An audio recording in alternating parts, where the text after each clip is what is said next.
Shalom once again, friends. I'm Rabbi Steve Wiseman, and this installment of Judaism Unplugged is entitled, It's a Miracle.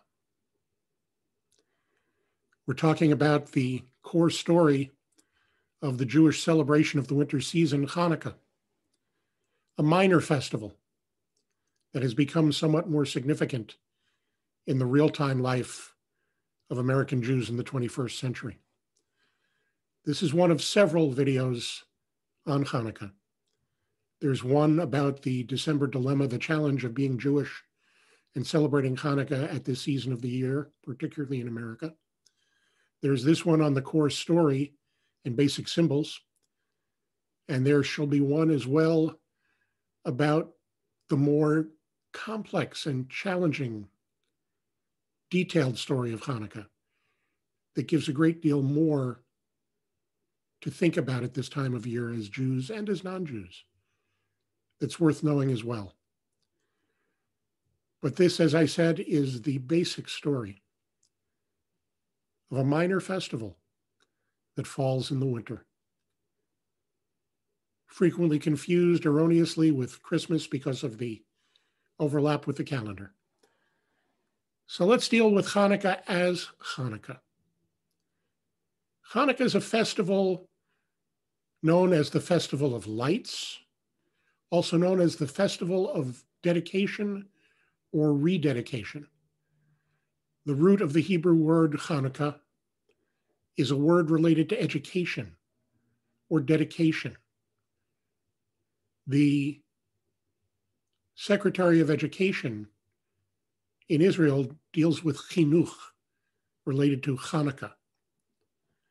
When one moves into a new house and invites over friends for a housewarming party, the Hebrew phrase is Chanukot Habayit, the dedication of the house. So someplace in there, in that range of ideas, is what the founders of this holiday, who called it Hanukkah, had in mind. It becomes known as the Festival of Light because of the centrality of the menorah, the candelabrum of 9 branches that is at the center of the Jewish celebration. And you can actually see behind me, I have a couple of them here. Play a little show and tell today. If you look closely, and I'll give you the nicely decorated side first, turning it slightly so you can see the top, there are 9 places for candles, all in a single plane. Well, 8 of them all in a single plane, and 1 slightly raised. There's a candle lit for each night of the holiday, the number of candles increasing as the holiday goes on. In addition, those candles are lit by a helper candle called the shamash, which is lit first. So for every night of the holiday, you're actually lighting 1 more candle than the day being celebrated. So on the first day, you light 1 candle and you light it with the shamash, 2 candles. On the 8th night, you light 8 candles with the 9th candle, the shamash. So when you see a box of Hanukkah candles, you can expect there will be 44 candles in them, which is exactly enough to get you through the 8 nights. You can do the math yourself. There's a tradition, not a mitzvah, not a commandment, but a tradition, that the reason we light the Chanukiah is to make known the miracle of the Hanukkah story, Pirsum et Hanes. And so traditionally the Chanukiah, the menorah as it's more commonly known, the candelabrum is placed on a front-facing window so that it can be seen from the street. Now, there have been times in Jewish history where that has not been the case. Times when being a Jew was dangerous, where we were suffering persecution, not unlike we do in the story, as you'll see, for being Jewish. And therefore, Jewish practice also allows the Chanukiah to be lit inside the house when it's a little bit safer. There was a particular incident in this country about 20 or so years ago in Montana, where there was an incident in a community where a rock was thrown through a window where a Chanukiah was being displayed in an apparent act of anti-Semitic hate and bias. The leaders of the community got together and said, that's not who we are as a community. The local newspaper printed an editorial condemning the stone thrower.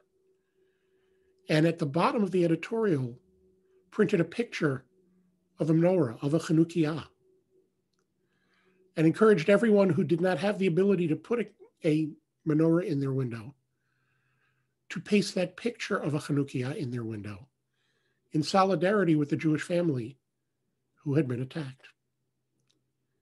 And many, many, many people in Billings, Montana did so as a result. It's one of my favorite Hanukkah stories to tell because it's so hopeful, it's so understanding, it's so inclusive of others, especially at this time of year when it's so important. So you put the Chanukiah in the window. If I were putting this one in the window, I would put it this side out, obviously. And that puts the helper candle here. The tradition is you put the candles in from right to left. I have to look at it and always remember. But you always light the newest candle first, the one in the position that has not held a candle previously during the holiday this year. So you're always lighting from left to right. I don't know exactly when that tradition came into play. I know it's a folk tradition. But I have to wonder whether when it did come into play, it was a way of bridging the gap between the fact that we Jews read our Hebrew from right to left, but we live in a world where reading is mostly done left to right. And it's a way to embrace both at the same time, to maintain our uniqueness and yet still fit in. I've always wondered about that. I have no idea if there's any truth behind it, but in my own heart, it feels right. And so I share it with you. There are blessings said while lighting this Chanukiah. 2 on most nights, 3 on the first night.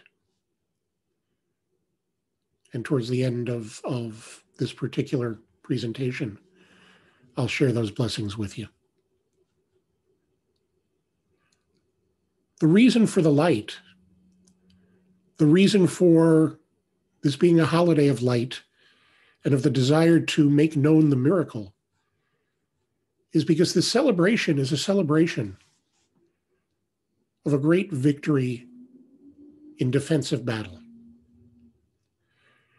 According to the history books and according to Jewish tradition, in the year 165 BCE, and by the way, we Jews use BCE and CE in telling of dates historically as the equivalent of BC and AD respectively, because both BC and AD have implicit in them an acknowledgement of Jesus as the Savior for Christians. BC stands for before Christ. AD stands for Anno Domini, in the year of our Lord. Neither of those are positions we as Jews hold as part of our belief system. So we call the period that others call BC before the Common Era, or BCE. And AD we refer to as the Common Era. The numbers stay exactly the same. So about the year 165 BCE, there arose a new Greek Syrian king whose capital and whose place of strength was in the city of Antioch, which is today in Syria. His name was Antiochus. You can see the connection. He was the 4th Antiochus in this line of rulers from Antioch. And he was known as Antiochus or Antiochus Epiphanes. And with his ascent to leadership, there were great celebrations throughout that part of the Middle East and Asia over which he had control. And I'll explain a little bit more on how he came to have control of those areas in a moment. And all of the subject peoples of his realm were expected to not only send delegations to honor him at his inauguration, but were also expected to bring tribute. Shortly after his inauguration, Antiochus decreed that the Jews of Jerusalem could no longer study Torah. He sent troops to Jerusalem to enforce the edict. The Jewish community saw him as an evil tyrant. And there rose up some in the community who said, we can't live this way. We need to fight for our freedom. And if we die in the effort, it's still better than being a subject people, not free to celebrate our Judaism. And so small groups of zealots arose from place to place. One of these groups fighting back physically was under the leadership of the oldest son of a priest from the town of Modin, just south of Jerusalem. Mattathias was the priest. The eldest of his 5 sons was Judah, who they called Maccabee. Maccabee being a word for hammer in Hebrew. Judah the hammer, because of the way he struck at his enemies. But also possibly Maccabee, an acronym for the biblical phrase, Mi chamocha ba'elim Adonai. Who is like you, our God Adonai, among the gods that others worship? Which would have been an apt rallying cry for a Jewish zealot leader fighting back against religious persecution by an outsider. Recognizing that he was outnumbered, recognizing that he was outarmed, recognizing that his troops were not nearly as well trained as Antiochus's army, Judah Maccabee and his followers decided to fight a war of stealth, a guerrilla war from the hills, striking by surprise, defending themselves at all costs and looking for opportunities to inflict damage. For 3 years, they fought. And after 3 years, they succeeded in driving Antiochus's army out of Jerusalem. A great celebration ensued. And when Judah Maccabee and his followers walked into the temple, they saw it was left in complete disarray. It had been abused and defiled by the Syrian Greek army. And so they set about cleaning it up and rededicating it to the worship of God. And when they completed their work, they held a festival of celebration. And as part of that festival of celebration, they went to relight the eternal light, the flame that burned throughout the night perpetually, so that each morning the priest could come in and relight the flame on the sacrificial altar to offer up the worship of the Jewish people, as was done in those times. What they found was only enough kosher, appropriate oil for the lighting of the lamp to maybe, if they were lucky, last one day.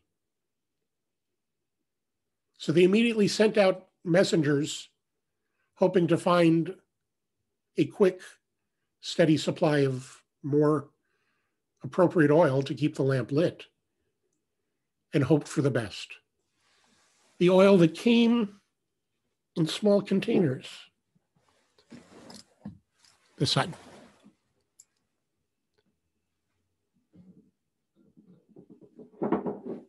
That look a little something like this. Small little cruises of oil. This one painted as if it was an archaeological find. While they waited for the messengers to come back, they celebrated. They hoped and prayed that the light would not go out. And lo and behold, even though it took 8 days for the messenger to return with enough oil, that little cruise with just enough for maybe a day had stayed lit the entire time. Some say that was the miracle. Others say the miracle was that they were able to drive out the Syrian Greek army of Antiochus at all.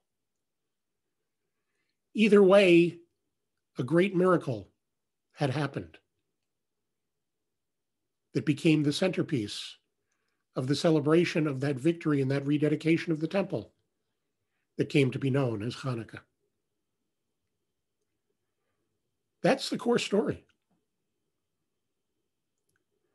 The reason that there's another video with a more detailed, more elaborate story of Hanukkah is because the scholars tell us that the first time that that story was actually told about the oil miracle in connection to Hanukkah didn't happen until almost 700 years after the events that led to Hanukkah. It was a much later story. It was probably a story that was floating around in the popular culture, but it was not written down in any formal place of significance until almost 700 years after the fact. Which is why I say that there were a couple of miracles. The other reason I say that there were a couple of miracles is because, as I mentioned earlier, there are 2 blessings said every night when we light the candles.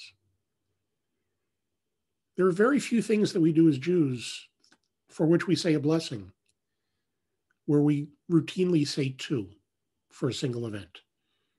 It's usually a one-to-one relationship, one blessing, one action. Here, in lighting the Chanukiah and lighting the menorah, the first better-known blessing goes like this, and I'll do it slowly and I'll break it down. Baruch atah Adonai, praised are you, Adonai, Eloheinu melech haolam, our God, ruler of all time and space, Asher kidshanu b'mitzvotav, who has made us holy and distinct and elevated our lives by giving us commandments and teachings. Vitzivanu, and has taught us and commanded us. And that 10-word phrase indicates that we're saying this blessing before doing something that we consider to be a commanded action. And what follows after those 10 words to finish the blessing is a description of the act that's about to happen. So those last words, lahadlik ner shel Hanukkah. The thing that God has taught us and commanded us that makes us holy and elevates our life is to light lights for the celebration of Hanukkah. So that first blessing clearly has to do with the light. The second blessing starts similarly, Baruch atah Adonai Eloheinu melech haolam. Praised are you, Adonai, our God, ruler of all time and space. She'asa nisim lavotenu, who made miracles for our ancestors. By Amim Hahim, in their day, Bazman Hazeh, at this season. Who made miracles, plural, in a blessing that does not mention light, and also doesn't include the 4 extra added words that mark this as a blessing that's said prior to a commanded action. It's as if the rabbis themselves were telling us that there are multiple stories, multiple reasons, multiple miracles, even in this simple story. It's as if they knew that they themselves had added the story so many years later. And as we'll see in the more complicated story, there's even a question as to whether the commanded action formula applies to lighting a Chanukiah. a menorah for Hanukkah. But of course, any good, joyous festival of rededication, of victory, over the course of time will evolve and will add new rituals, new sacred objects, new meaning. Over the course of time, symbolic food for celebrating this festival came to be attached. In connection with the miracle of the oil, the symbolic food of Hanukkah is fried.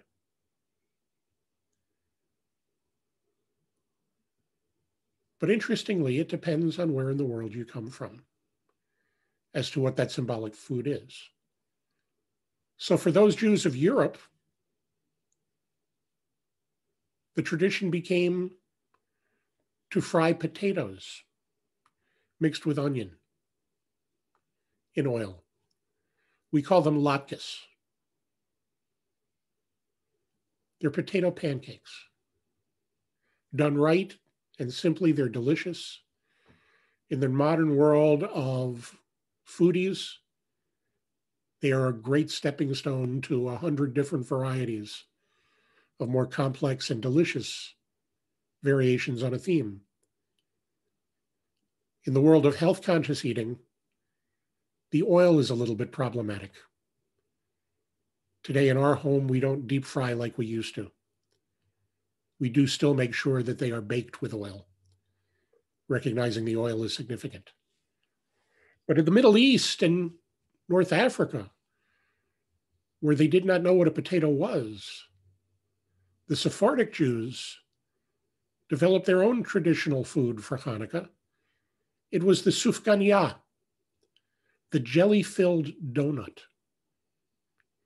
And if you've ever made donuts from scratch, you know that boiling them is a big part of what makes them so delicious and so special. Sure, you can bake donuts because there are cake donuts, but the sufganiyah is specifically boiled in oil. And it's the symbolism of the oil that is what makes the food symbolic. There are those who believe that in the modern world, the upscale world of young Jewish living, that eventually things like fried mozzarella, fried zucchini sticks may also become accepted as traditional foods. I don't see why not. They fit the bill. And with a central food that involves boiling oil, it became necessary for their own safety to keep the young children out from underfoot while the foods were being boiled. And so there began a tradition of playing with a spinning top, a dreidel. And the parents would give a dreidel to the children. They would give some small coins in Yiddish or German called Geld, and let the children go play. It was a gambling game at its base. Over my right shoulder, you can see a rather large ceramic dreidel. There's a Hebrew letter inscribed on each of its four sides. You can see it has a blue top for spinning and a rounded bottom. There you can see it a little bit better. This is where the story gets interesting. The first historical reference we have to a dreidel is in 10th century Germany. Probably there were dreidels connected to the holiday a little bit before that. But there's absolutely no guarantee that they're original material to the celebration of the story. Although there is a tradition that says that the reason for the dreidel is what the Greeks refused to allow the Jews to study Torah. They would keep the little tops by their side while they were secretly studying. And if they heard soldiers coming, they would quickly hide their Torah scrolls and take out the tops and pretend to be playing the dreidel game. The fact that the word dreidel is a Yiddish word is consistent with 10th century Germany. Yiddish is a spoken version of a mixture of Hebrew and German and other Slavic languages that developed over the course of time amongst the Central and Eastern European Jews. The word in Hebrew is a sevivon, something that spins, a top. I mentioned there are Hebrew letters on the dreidel. Those Hebrew letters have dueling significance. On the one hand, they're the first letters of the Hebrew words that make up the phrase, Nes Gadol Haya Sham, a great miracle happened there, which seems to be appropriate for the Hanukkah story. But interestingly, those same 4 Hebrew letters are the first Hebrew letters and the first Yiddish letters, because Hebrew and Yiddish can both be written in Hebrew characters, of the instructions for what to do when playing the game when the side of the dreidel with that letter on it lands face up. So for hay, with everybody having put 1 coin into the pot to start, you get to take half the pot. For nun, you do nothing. If a gimel lands up, you get the entire pot. And if a shin lands up, you have to put in 1. To me, it seems a little more likely that the rules of the game came first. The phrase connecting it to Hanukkah came second, which again argues for a later date, but no question, the dreidel is an integral part of every Hanukkah celebration. And indeed today, even though the song says we make them out of clay, and I'm demonstrating with you a ceramic one that's actually on a pedestal and doesn't spin at all, the majority of dreidels that are used and given to children on Hanukkah are made out of plastic, out of wood. Collectors collect metallic ones, silver, bronze. Some are made out of glass. You'll see all kinds. There are people who collect dreidels. There are people who collect Chanukiot, the menorahs. You know, as a rabbi, I have small collections of both. So we've got food, we've got games, and with the games come the giving of small gifts.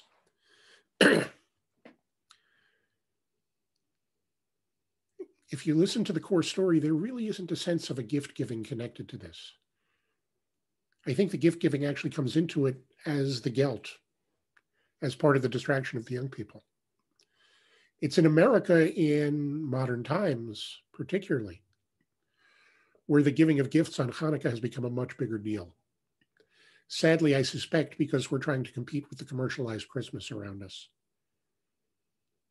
Understandable, but I wish we were borrowing from our Christian neighbors something a little bit less commercial and a little bit more intrinsic to a spiritual, uplifting idea. But as I said, I certainly understand it. And while when I was young, there was a part of me that wanted to see if I could eradicate the gift giving from Hanukkah. With the arrival of my own children, I discovered that as long as there are grandparents in the world, you're never going to be able to outlaw gift giving. And so I've made my peace with that too over the years. There are songs for the holiday. There are dances for there's all kinds of celebrations. It's a joyous family holiday. It's very much a celebration of the home, not of the sanctuary in the synagogue. And so families can do it on their own. And you can do it with friends without a lot of ritual fuss and bother. Indeed, because the events that are celebrated in Hanukkah happen after the material that is contained in Torah was already written down and canonized, there is no mention of Hanukkah in the Hebrew Bible, in the Old Testament, in Tanakh. And when we talk about the more detailed story, we'll talk a lot more about that. and the significance. So that's basically the core story, the core elements. On the first night, we say a third blessing when we light the Chanukiah. It's that same blessing of beginnings that we've seen elsewhere in this series, that we call the Shehechianu, for the first night of lighting candles this year, done only on the first night. To conclude this segment, I want to leave you with a question or two to ponder on your own. I want to include one of the songs that we Jews sing, especially around our children at this season. So the question is, based upon this core story, what spiritual empowerment do you think that we Jews get from a story about a miraculous victory, miraculous oil that lasted longer than it should have? What are the messages in that story? How do we use them as a spiritual tool? And how do we make sure that they're used for good and not for evil? To uplift ourselves and others, to draw us closer to each other as a people and as a larger community. They're challenging questions. That's why I leave them to you to consider and ponder for yourself. The song, perhaps the most familiar and well-known of the Hanukkah collection. I had a little dreidel, I made it out of clay, and when it's dry and ready, oh dreidel, I shall play. Oh dreidel, dreidel, dreidel, I made it out of clay. Oh dreidel, dreidel, dreidel, now dreidel I shall play. It has a lovely body with legs so short and thin. When it gets all tired, it drops and then I win. Oh dreidel, dreidel, dreidel, with legs so short and thin. Oh dreidel, dreidel, dreidel, it drops and then I win. My dreidel's always playful, it loves to dance and spin. A happy game of dreidel, come play now, let's begin. Oh dreidel, dreidel, dreidel, it loves to dance and spin. Oh dreidel, dreidel, dreidel, come play now, let's begin.